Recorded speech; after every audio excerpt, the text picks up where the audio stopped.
The SOC is where pressure is real and impact matters. Join the Anti-Siphon Training SOC Summit, free, live-streamed March 25th. Then go deeper with hands-on training March 26th through April 10th. Learn more at antisiphonttraining.com/event/SOC-summit. There was nothing that happened.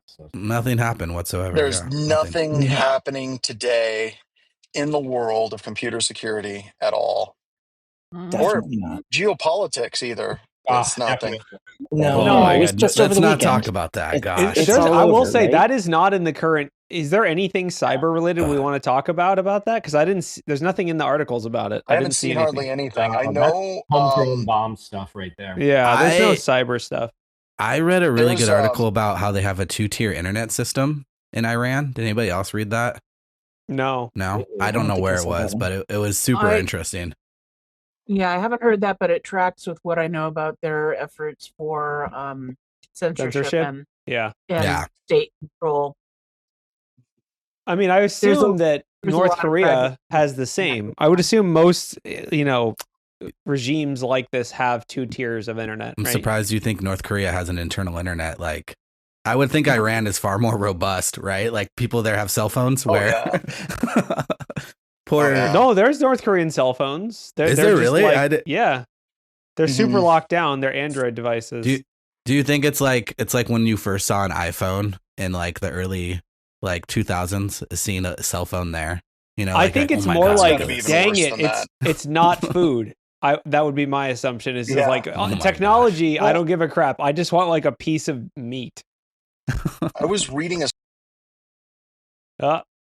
Oh no. This podcast is sponsored by Starlink Mini. Have you ever tried podcasting from a Tesla charger? Somehow there's no Wi-Fi, even though we set it up and plugged it in. It's a shame because the minis, we have one too, and we use it for responding to fire and emergency incidents in the neighborhood, and they behaved very well, but I guess John is we lost him. There was an active Starlink scam going out where they were calling people and telling them that their current Starlink setup is old and that they need to upgrade, and targeting elderly people. And I know several that fell for it. Of course. Aww. I know, right? So just what remember, was the scam? Just they give us money, basically. Yeah. Pay us $500 and we'll send you out all the new equipment. Paid the $500. There is no new equipment.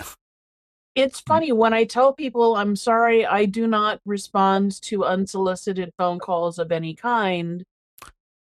You're not going to get a credit card number. The reactions are pretty interesting sometimes. I'm surprised you even answer. I have my phone set up where it doesn't answer unless the phone number is in my phone. I screen calls too. Yeah. I use the AI screening. It is nice.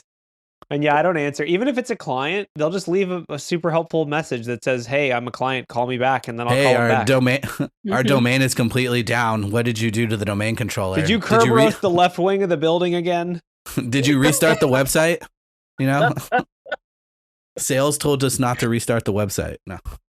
That Kerberoasting the left wing of the building is an inside joke from an interview we did years ago with someone who said that was his critical awesome pen test story, is that he took down the left wing of a building by Kerberoasting it too hard.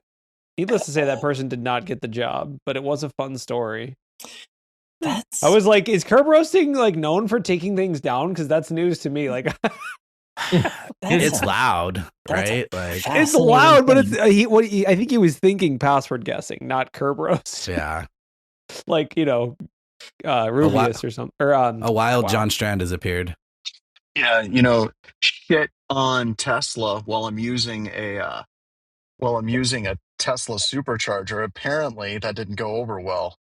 They have an algorithm for that.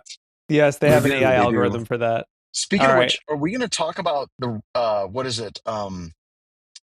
Discord banning? Yes. Okay, we got that. All right, let's do it. Wait, banning? Please explain. Well, there was word microslop. I think it was microslop. Microsoft.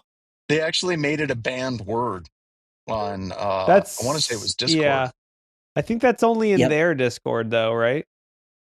No, I think it was globally. It's globally banned? No, it's not.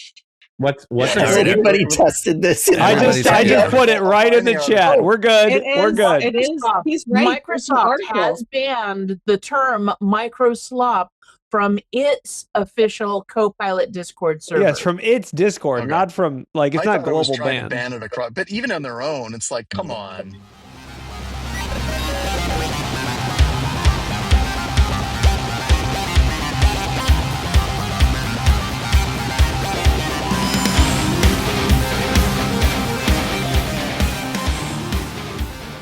Hello and welcome to Black Holes Information Security's Talking About News. It's March 2nd, 2026, and we're here with our microslop.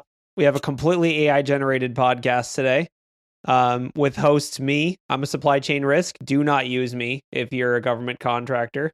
We've got Bronwyn, who's using Agentic AI to use social media instead of using it herself. We have Ashley, who is here.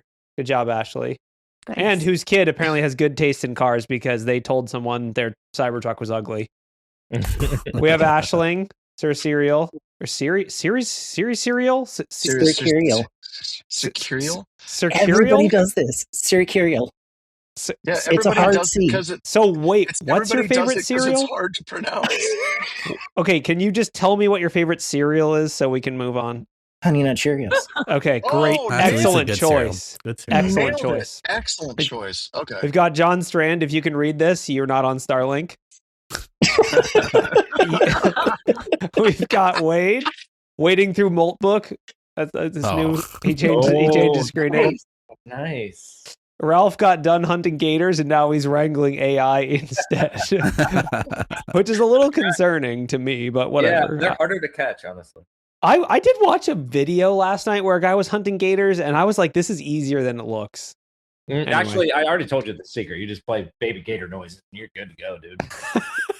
Baby gators, are there noises like pew, pew, some kind of weird... it's like a croak. It's like a little croak. Okay. I think, John, if a gator approaches your vehicle, please let us know. And we'll let you know. If I have a gator in Gillette, Wyoming, something really bad has happened with my medication. Yeah. I mean, he hardly has internet. How the hell do you think he's going to get a gator? Yeah, there's a whole frog, but gators, no. No. All right. And then lastly, we've got Megan making us look good and smell good, but you can't smell us because it's a podcast. God, that's lucky. Yeah. All right. There's a lot of spicy stuff today. I mean, where do we want to start? Anthropic. We got, there's so much. I feel like we maybe start with Anthropic. I don't know. What do you guys think? I think that's who is Anthropic and who uses Claude? I don't know if anyone uses No one uses Claude. No. Okay, I ran out of Claude code credits this weekend, and I was going crazy. I was like, "What am I going to do?" Those Claude code credits are the latest drug addiction in the world of. I've been told by the Anthropic that I should never let my employees ever say that they ran out of credits. It should be like an infinite shower of like gold shower of credits. I knew it was on going my there. Employees. Gold shower, not golden showers. It doesn't matter. As long as it shimmers. That's how much it would cost, too, by the way. I feel like it's going to be a scene from Home Alone. We got a form that we're filling out. We got a form. It's the R. Kelly form in SharePoint that you have to fill out to get those. So, what does that mean? Your mind's telling you no, but your body's telling you yes. That's right. Okay, so I got to back off. Okay, let's do the podcast now. All right.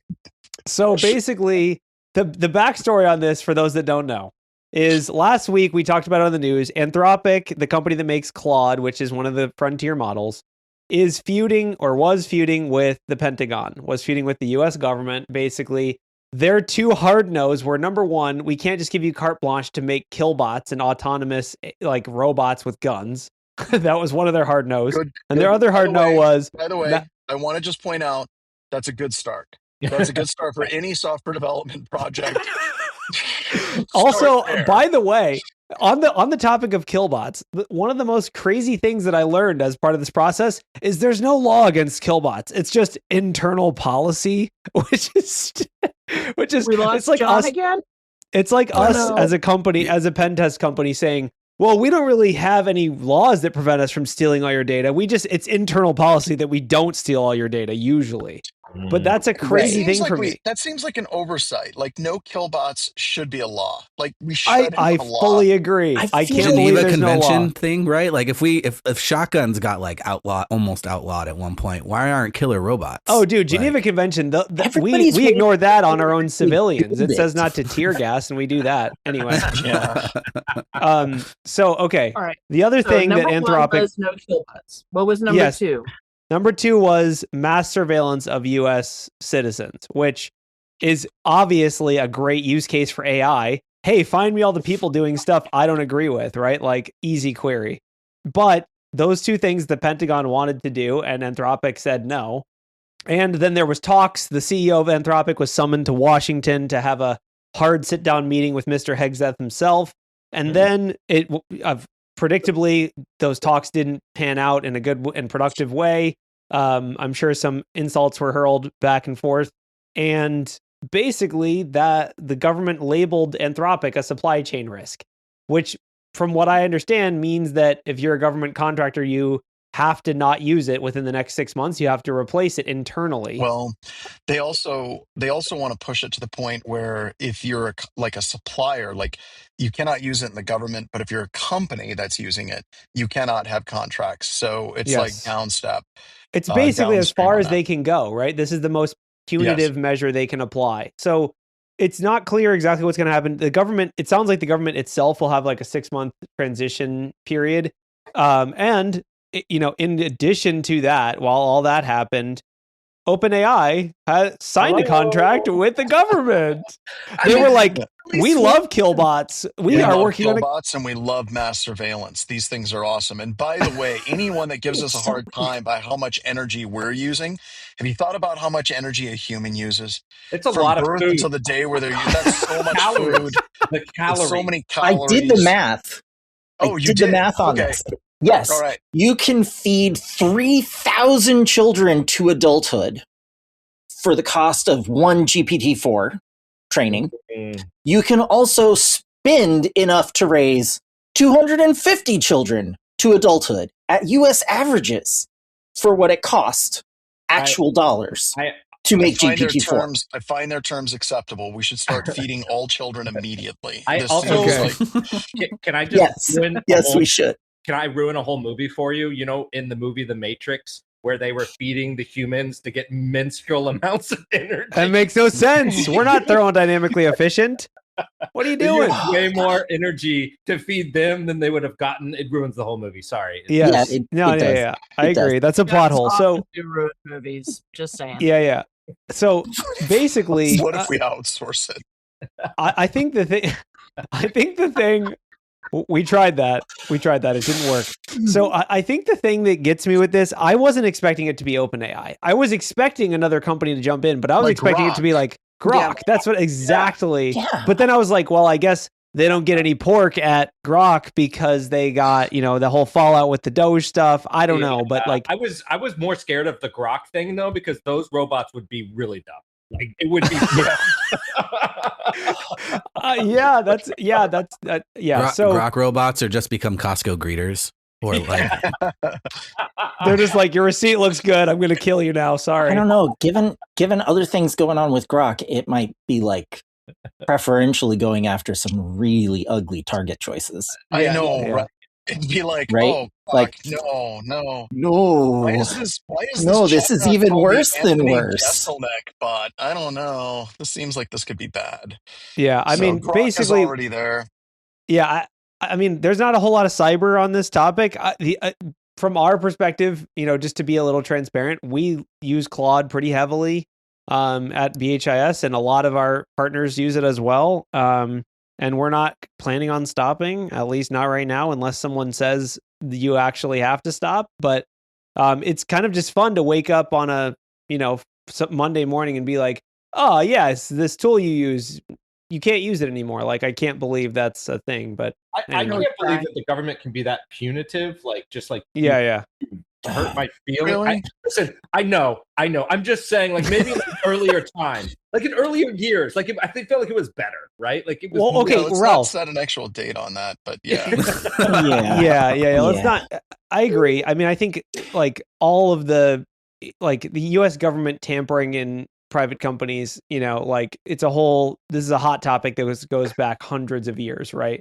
This to me is, I'm sure there's lawyers right now just using AI across the board to try to figure out how they're going to fight this, and like it'll be solved in the courts like it always is, or someone will make a call and it'll go away like magically. Who knows? But well, and at BHIS, just kind of bringing it down, I had a number of testers and a number of people reach out and like, do we have to stop using this? And I'm like, we don't make decisions based on one idiot in the Pentagon and what he says, right? Or she, whoever may say it in the government.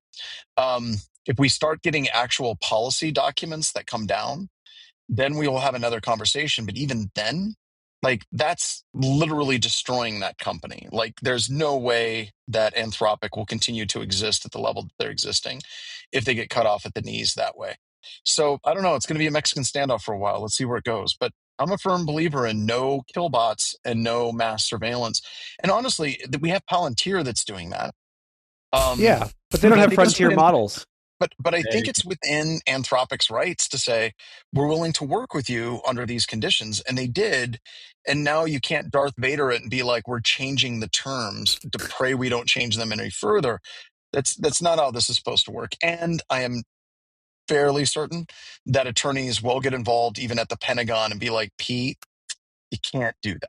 Like, you can't sign a contract with these particular terms, try to alter it, and then punish them because we signed a contract with these things at the beginning. Now, the world's a weird place. Who knows? But I wouldn't get too worked up about it right now. I'd be hard pressed to believe that anyone in the Pentagon has like that long of a memory when we get further on down the line. Yeah. All right. Any other final thoughts on this? I mean, I think it's basically like not really a cyber thing. We'll stay tuned. True. This is why we have this show. If new stuff comes out, we'll let you know. But for now, it's kind of just a government slap on the wrist, the classic. On the AI topic, and by the way, I guess before we move on, it is worth noting that a lot of other AI, we have plenty of articles we're not going to talk about of other companies that have AI ties that are having, bad days in the stock market because it's basically exposing some of the potential dangers and risks of our reliance on these very small number of companies for very large, tasks. But anyway, apparently the EU has blocked AI tools on all official devices. This is kind of interesting. So this is an article in TechCrunch. Basically, the European Parliament has blocked including the built-in stuff. So basically this includes things like, Copilot, ChatGPT, Claude. These are now all banned on European Union parliamentary devices.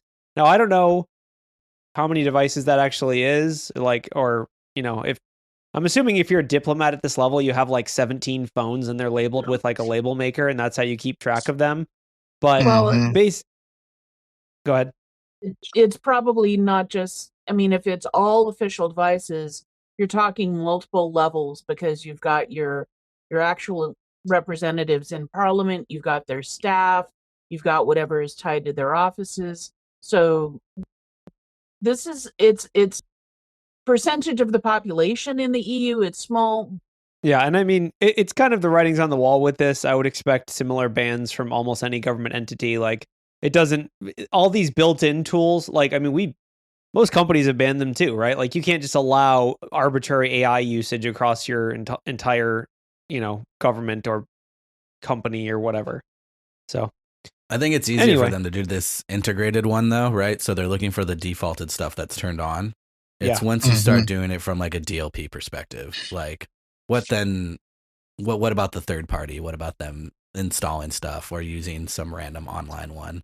That's when stuff gets real hard, at least from a blue team perspective. And I think that's the rabbit hole, right, Wade? When you take this policy and start trying to peel it back, it gets really complicated very quick. But this is something the EU is struggling with, right? I can't remember which country, if it was Belgium or if it was Denmark, but they're starting to push away from Microsoft and all of the, kind of the cloud providers that are based on the United States. There's a lot of money in the EU that's now being invested by numerous governments to come up with open source solutions for a lot of the commercial SaaS products that they're buying in the United States as well. So this is just one more kind of like snowball and an avalanche that's starting. And I don't see this slowing down. I don't see this as like the big thing, but this is just more of that constant flow of trying to move away from US SaaS providers, whether or not it's AI or whether or not it's SaaS products as well. Bet you Cloud Code that's could really help you set up all those open source tools. That's exactly what I was thinking, Wade. Like how do you build your DIY SaaS products without Claude Code, man, or without a coding agent? Like that would make it 10 times harder. You said use Zapier or like any of those tools to try to tie it all together, but man, Claude Code is way easier to do. You can run your own like self-hosted models and stuff like that. That you can run them at like some level. They're not quite Claude, but like you can get pretty close and like it's still not inexpensive just to put that out there.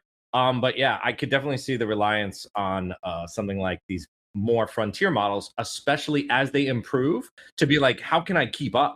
Right? Like they're like in whatever way, how can I keep up if this model is what we're actively using and other people are too? So, and by the way, I didn't major in poli-sci, but I feel like this whole thing that just happened with the Department of War is a great example of why they shouldn't be using US SaaS products. Like from a sovereignty perspective, it makes perfect sense to me. Like, oh, what if some random dude just decides we are our accounts and all of our emails are deleted? Oh, that'd be awkward.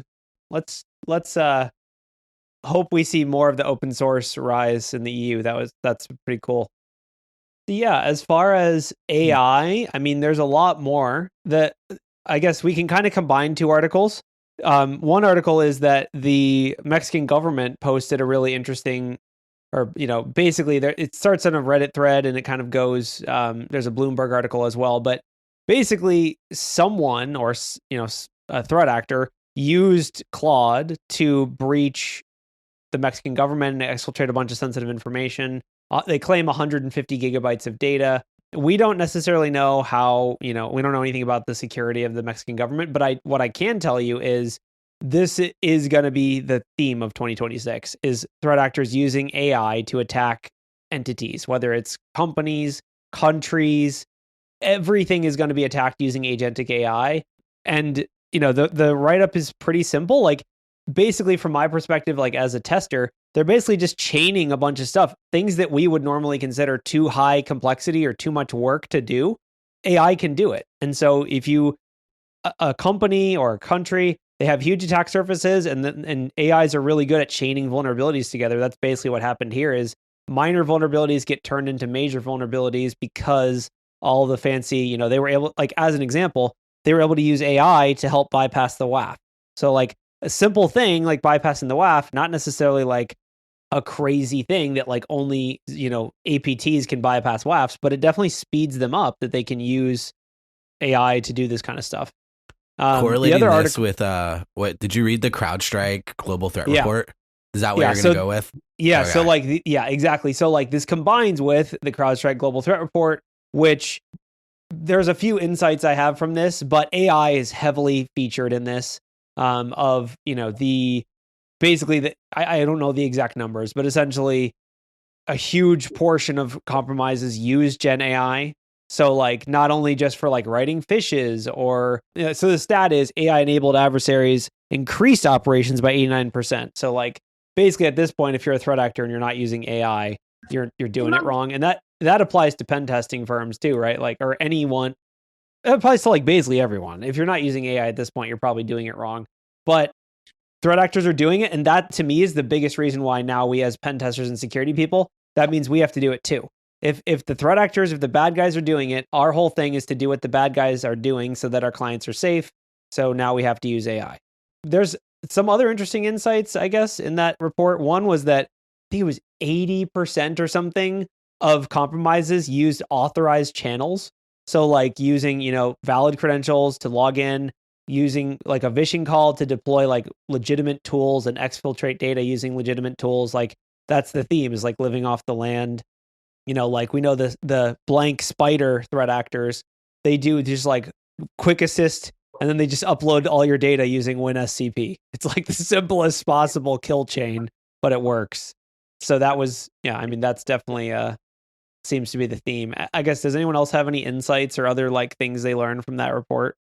Wade, it sounds like you had something. I haven't read it yet, so to be completely honest, I'm on like paternity leave, so I haven't done anything cyber. I just read the news for once 30 minutes before I got here.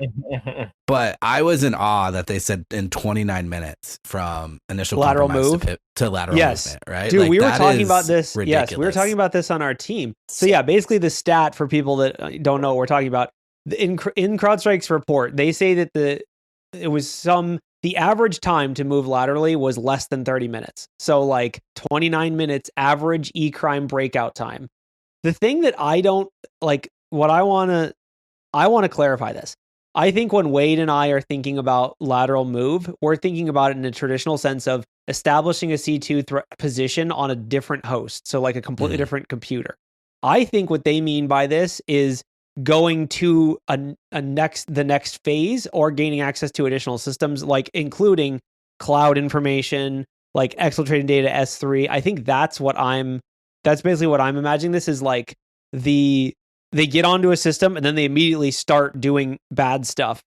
I don't think it means moving to another system. I think it means maybe grabbing cloud tokens, grabbing API information, or just like I said with Quick Assist, just uploading data using WinSCP immediately. So they're not doing any kind of they're not doing any actual like C2 agents or DLL sideloading or, you know, binary exploitation or anything like that. I think they're literally just saying, we're on a system, we're going to start accessing SaaS products, accessing API keys, and then like going into different systems. Like to me, that counts as a lateral move in 2026, just going after the cloud infrastructure. But I don't know.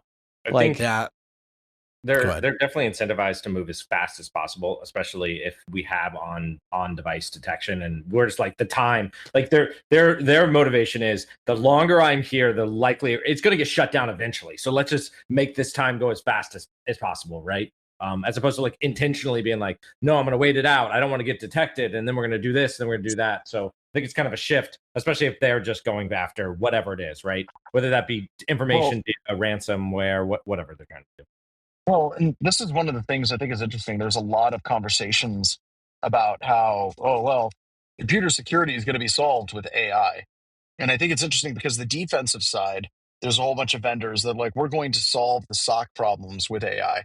And then you flip over to the offensive side, and there's a bunch of offensive vendors that are like, we've solved offense with AI. So this goes back to something Corey said at the very beginning. We're just going to use the tools and the techniques that the attackers are using. One way or the other, the hackers are going to show us the way. Well said, John /AI John. It's I guess, Wade, anyone else that read this report, any other insights? There was phishing is still a thing. Like that, you know, that's still super common. Like, I mean, it's a lot of just continuations of the themes we've seen in the past. I skimmed it to try to understand what their level of what their definition of lateral movement, right? Yes. And so like Jeff's in the chat, and Jeff actually said like, I just wish all of our definitions were actually the same, right? So do they have a definition in there? I like they the don't. Confusion. I didn't it see makes one. Things more fun. Well, yeah, that's the only thing. But like John said, the interesting part is the attackers right there, they have full access to the AIs completely, where I'm finding that defenders right now are just now finally getting access, right? Like we have to make sure that everything's okay. All the I's are dotted and the T's are crossed before the defenders can actually use a product and actually deploy it and usually make good of it. I think that's just now really starting to happen, even with the AI SOC stuff. I've heard good and bad about it, but I want to see what people are doing with like the homegrown stuff. Like you actually have a really good team that's just building something out themselves. And I think that's going to start coming to fruition like probably this year. I've already seen some talks. I think if you want, you could set up a meeting and you could talk to Ethan about what we're doing in our SOC. But one of the things I've learned and kind of listening to our SOC and what we're doing is AI is not anywhere close to being the silver bullet that's being promised, right, for the SOC, because we work with multiple different EDRs, and working with multiple different EDRs, it's almost like you have to train the AI for each one of the EDRs that you're going to be dealing with and how to handle it properly. So. Oh, I've talked to Hayden plenty of times. I know all about it. Yeah. And for those who do you think got me on the Claude Code? It was Hayden. Yeah.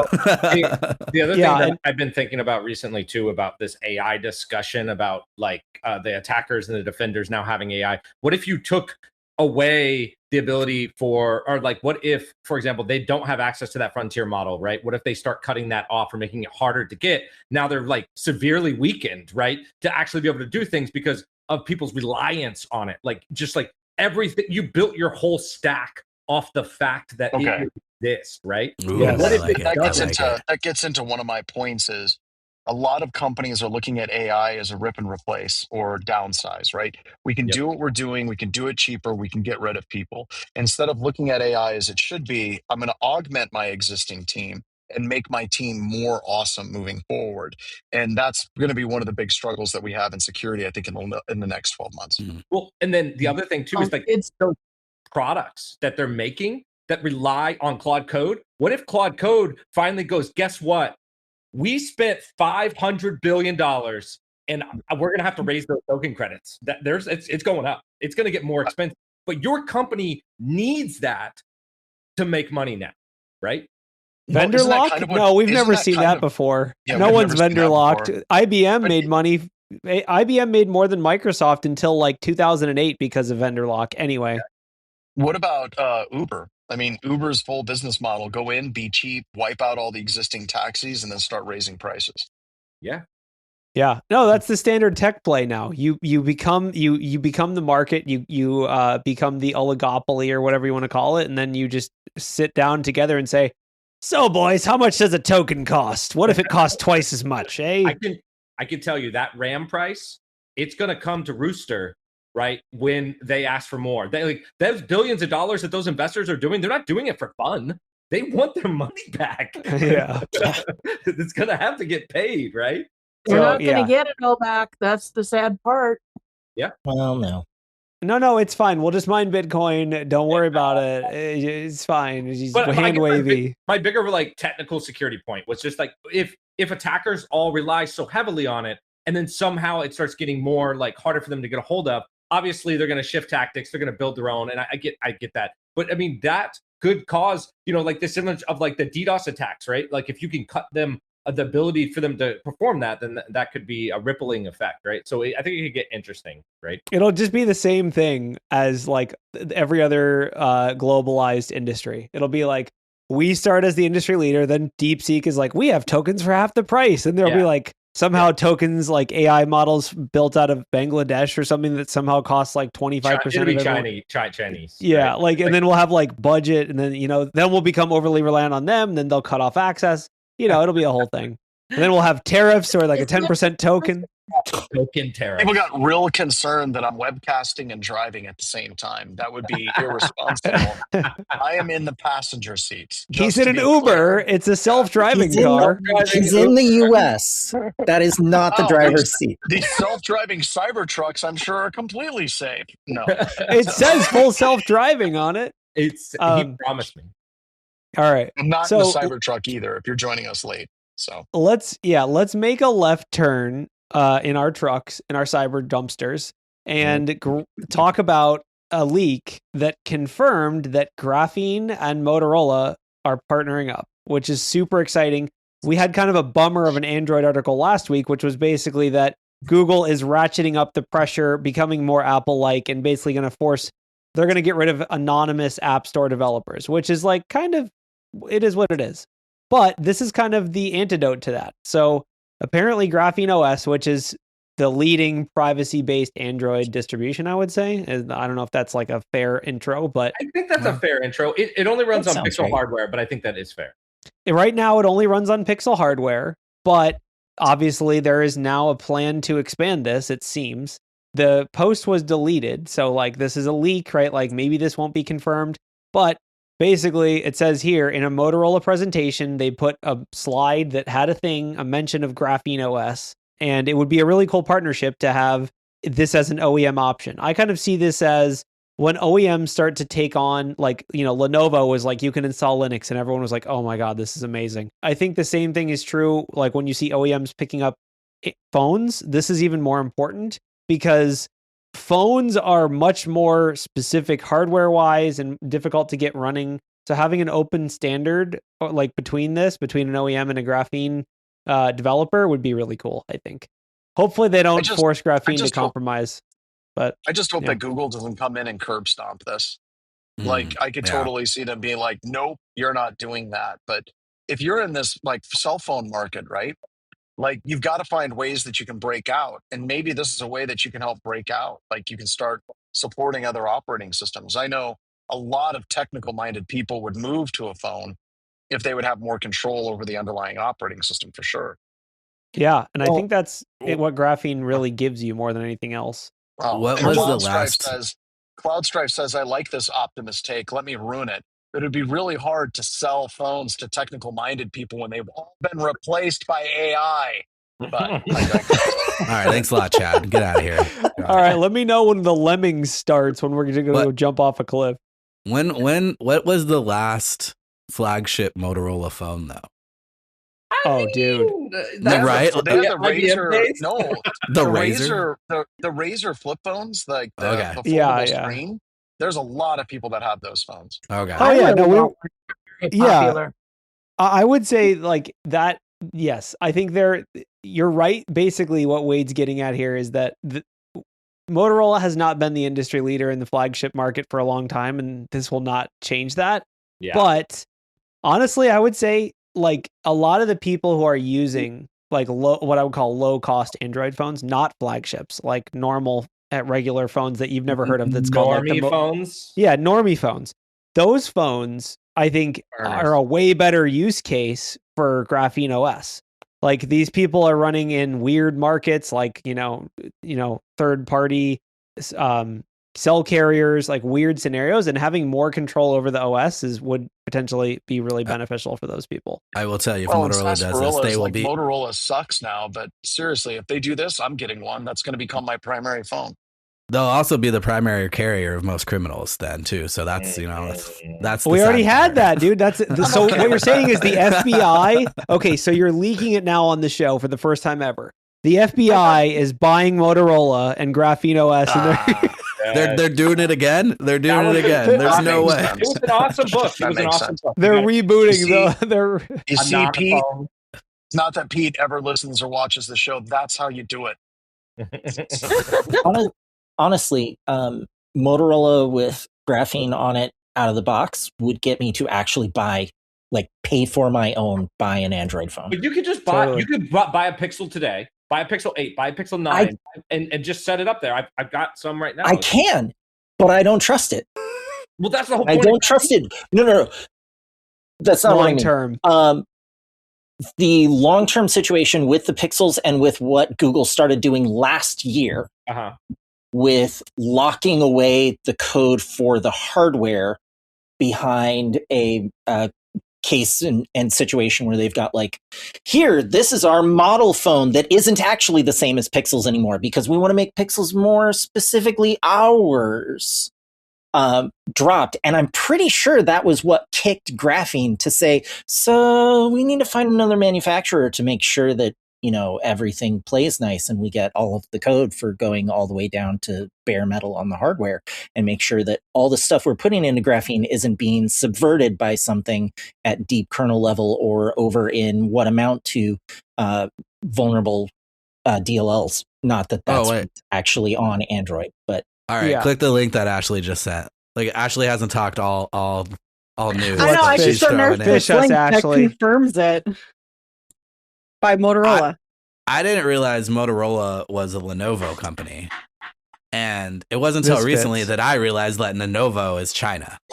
Yeah, so Lenovo was originally actually it was IBM. Lenovo bought IBM's laptop brand, so that's what people are associating it with. But that was IBM's brand. Lenovo was always, I believe, a Chinese company. I could be wrong, but I think it was. And then they also bought Motorola now, and now they're getting the phones as well. And they've always been a Chinese company. But the Lenovo brand that we're all used to, like buying a laptop, That's actually all of IBM's old stuff. That's why they had a little tracky pad in the middle there. The ThinkPads. You mean TrackPoint? Hell yeah. IBM exclusive. Hell yeah. Yeah. No, this is cool. I guess we should also talk real quick about some actual vulnerabilities, maybe? Like pretend like this is not a geopolitics show. CISA has issued an emergency directive for Cisco SD-WAN devices. This is probably worth talking about. Does anyone know what someone has their CCIE or whatever. What's an SD-WAN system? What even is that? I thought those were I thought they were accelerators. I could be totally wrong. Like WAN acceleration software, similar to like the PepWave, or not PepWave, but there's another Riverbed is another big brand out there that does that. I could totally be off though. Okay.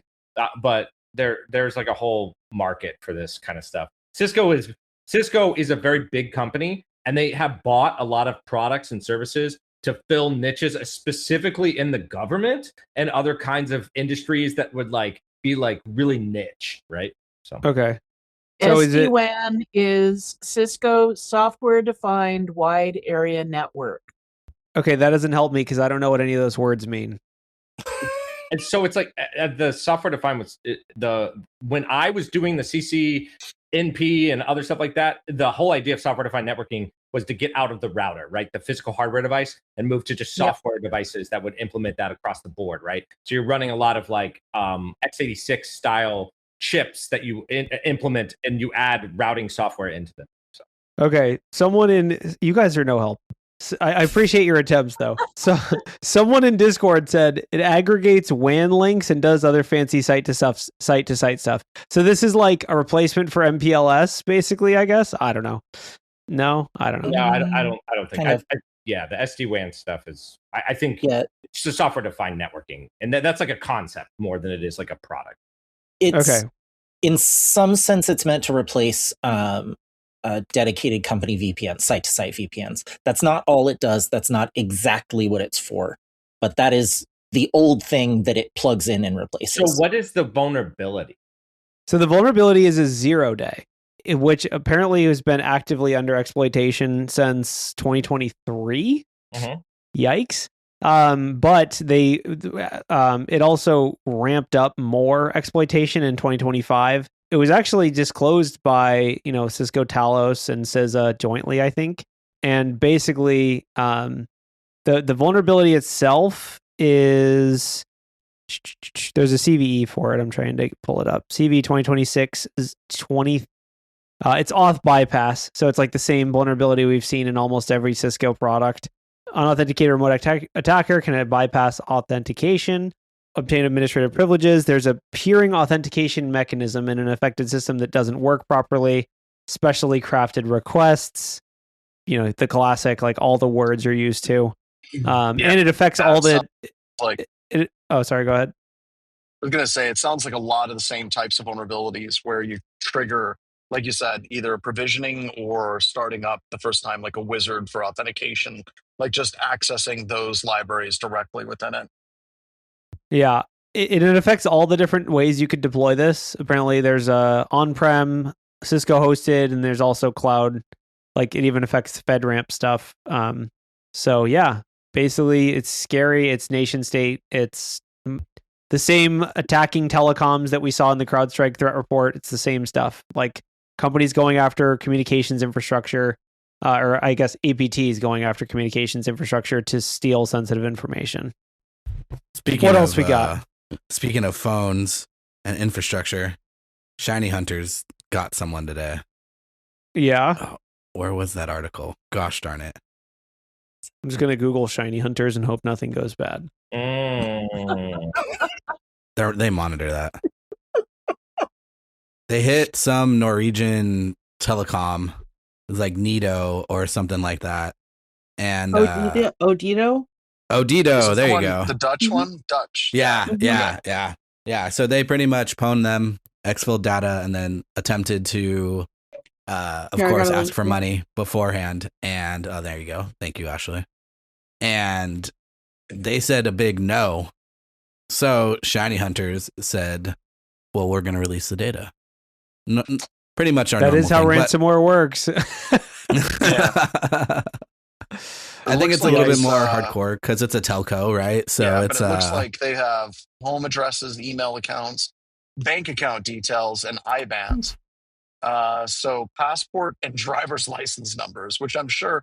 So this gets into like this gets into like a bigger question of anytime you're working with anything and they're like upload a picture of your driver's license, hi Discord, or your passport. I mean, I forgot about that article. Talk about like some legislation that we need in the world right now where you need to have some type of security around that stuff. But this looks like this is another one of those scenarios where Odio or whatever is like, yeah, give us your passport, give us your driver's license. Nothing bad will ever happen here. And it seems like almost every time something does bad happen. So who knew?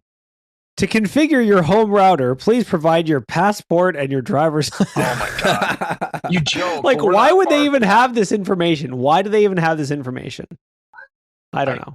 So, but a lot of these providers, like I remember years ago with like VPCs and cloud providers, like a long time ago when I was trying to set up websites and different servers in janky places on Southeast Asia for things I was doing at the time. They were totally like, give us a picture of your passport, give us a picture of your driver's license. It was very common whenever you're working internationally trying to get something set up. I think, yeah, I mean, there's always going to be ransomware. What else we got? I'm still just surprised we haven't created some type of like centralized age verification. Like I know there's that like ID.com or whatever site. That yeah. But like, if you live in Burma, you're good. Otherwise, or Estonia or whatever that has like a national ID system. Anyway, we should talk about the Discord thing because we've been covering this article. So basically, we're talking about age verification stuff. Discord has now put it on hold. So there was enough backlash where they decided, okay, we know you like your, Discord servers. We won't mess with it too much. They posted a blog post on Tuesday, basically saying we're going to hold off on this for now, but we'll let you know. I'm assuming they're not going to change their minds. They're just going to slow down and do it quietly. And then California said, hold my beer. We're going to start making all operating systems. Yeah. Yeah. This gets into like this balance, right? Where it's like, won't somebody think of the children? And if you try to have privacy arguments or conversations around it, they're like, but you support criminals then. It's like, we can't make it like that binary of a decision, right? It's just, I mean, we've been dealing with this for a long time. I go back to the San Bernardino shootings a long time ago, where the week before, literally everyone was freaking out about Facebook and privacy, and Facebook could read your messages, and Facebook could do this, and everyone was freaking out. Then the shooting happened, and then immediately people were like, why wasn't Facebook monitoring for this and, warning people that this would happen? We're going to be fighting this a long time, and you're always going to have the won't someone think of the children group. Because Rob's talking about operating systems, verifying your age before you run an OS. Well, hold on. Kidding? Okay, so this one, this is a joke, to be clear, but I have an easy way to do that. You just have a thing that says, what does this logo indicate? And then it's like, click the correct logo to proceed. Yeah. Click the floppy disk to proceed. And then there's like 9 icons. And if they don't click the floppy disk, then you just say they're underage, right? I mean, it's that easy. My new AI character will be, what's the floppy disk? If only disk? it was that easy. No, yeah. I mean, I will say this is kind of crazy, the operating system level. Like, what does this mean? It's illegal to run Linux in California? Yes. Which would make for some awesome t-shirts. That would be great. Yeah. Yeah, but, I mean, I'm getting flashbacks to the RSA t-shirts that my college classmates wore. I feel ones? Like, okay. Yeah. You cannot export this. Oh, yeah. And it had the code for region locking for DVDs. No, okay, I remember that. I was thinking Free Mitnick. The older version of the same idea. Okay. Yeah. So, okay. I say 48. I feel like this is like this is so classic California where every building causes cancer. I think this is going to be like, it's either going to go one way or the other. Everyone on the internet is a minor or everyone on the internet is of age. Like this is going to do is force everyone into this fork in the road where everyone's 18 now. Congratulations. Or no one is 18. The whole internet is for kids now. Sorry. Well, so I guess. Okay. As the token Californian in the room. Okay. All right, just leave me out of here with the San Diego flag behind me. All right, that's okay. You're also a Californian. Third generation. I really got his sign in his background. I visited California a couple of times. Go ahead, Bronwyn. No, I mean, California does try to take the whole privacy thing more seriously, and we saw that with some of the what people call the Californian version of GDPR and some of the other privacy regulations. Absolutely, I agree. This nonsense requiring all operating systems to have age verification, it's never going to fly because achievable. We don't have a viable way to verify any person's age with or without government IDs. I mean, oh, you think that's going to stop California? They'll just keep on rolling, and every building causes cancer. I was going to say, yeah. It will. I mean, I remember at the gaming before we've gone round on legislation like this before, and I'm not going to say that every time calmer heads prevail, but usually the process works better than not. That's fair. And maybe this will be rolled back. That is entirely possible. California has banned and then pretended to unban gasoline cars like 10 times. So there's another chance for them to ban gas cars and then unban them and then reban them. Maybe that's what'll happen. We don't know. They definitely don't like ice. We'll see. Hey, we're not the one naming snowplows fancy things, but that's another conversation. Internal combustion engines, guys. Jeez. Oh my god. Oh, that's terrible. Go back to your. What? Well, I let that one go. What? Yes, we should talk about the smart glasses one. That we're talking about. And also the robots. We've talked about robots earlier. We should. This is a little more in the real world robots. I think we talked about that robot one. We did. The vacuum? Yeah, this is from. I think this is new. Okay, Ashley, tell us about the robots. Tell us about the killbots you're building in your basement. The killbots. Well, there are plenty of them, so beware. Don't annoy me. Anyway, so apparently there's a security flaw in the DJI Romo robot vacuums that allow unauthorized access to them. No. Some strategist was playing with Claude code and reverse engineer the protocol, or using it to reverse engineer the protocol and attempt to communicate with the servers. And instead of just letting him access his own device, it handed him over the keys to 6,700 robot vacuums. Yeah, I read deep into it. So he was looking to try to control the vacuum remotely so he could like drive it. And so he used Claude to kind of reverse the API. And then when he got to like trying to control, like, actually making those API requests, he realized that the API did not validate if he owned the device ID that he would enter in the API request. So he would just give it more device IDs and he could control everything and then get whatever was on of all of those. So it was, DJI is like, dang it, you found our secret doomsday device, you son of a bitch. I'm surprised they're letting them sell vacuums after they banned the drones, right? Like, what's this vacuum if not a drone on the ground? The article does imply that only 6,700 people own them. Did you see one of the, like, they have the see-through case? It reminds me of very like old school Mac, like the ones where you can see all the It's actually pretty cool. I was like, all right, that's cool. I like that. Ukrainians are like, great idea, and they have little robot vacuums driving into buildings to blow up. It's like the size of a landmine. That's perfect. Yeah, you're giving them ideas. Right under trucks. Boom. The DJI Claymore coming this summer. You don't even need a pack.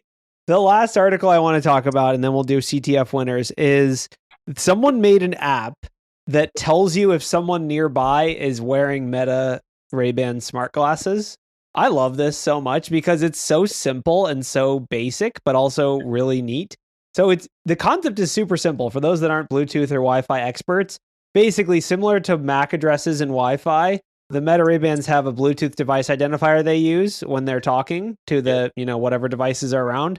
And someone just wrote a super simple thing that monitors for that device prefix, basically, and then tells you, hey, someone has one of these nearby. You can do this for any device, not just correct. Any Bluetooth device. You could be like, oh, look, so-and-so has this nearby. Yes, but someone's wearing AirPods nearby is not as interesting as someone has wearing Meta Ray-Bans nearby. Yeah. And it's obviously, it's Android only, and it's not, it's like, it's probably a side-loaded app. Like, good luck installing this on the Google Play Store or whatever. But it is a cool concept. I will say, Meta could easily get around this. As an example, Mac devices randomize their Wi-Fi MAC addresses, so like they could easily work their way around this if they wanted to. But maybe they will, maybe they won't. It's an interesting area right now where the Meta Ray-Bans in particular, they try to build in some like anti-stalking features, like if you cover up the recording light, it's supposed to like stop recording and stuff like that. But I mean, to be fair, spy cams have been a thing forever. Like, what was it, the 90s when we had like cameras and, buttons in people's shirts and stuff? Like the FBI is like, we can just wear Meta Ray-Bans. That's kind of cool. But like, it's not, I mean, this isn't new. Spying on people using tiny cameras isn't new. Yeah. No, what I liked about this article when I read it through was that this is like the Wi-Fi pineapple, but it's specific to something that is being used in the field to invade people's privacy. So I thought that was a kind of cool feature.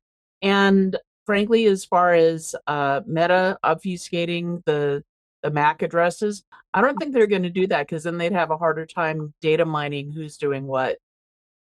Well, well, they already know who's doing what because they control the device, right? Not to defend the Meta glasses, but just because someone's wearing them doesn't mean they're recording, right? So, like, true, that's a good point. It's not like yes, and there's a light that's supposed to show when they've turned it on, but there are people selling the service of disabling the light.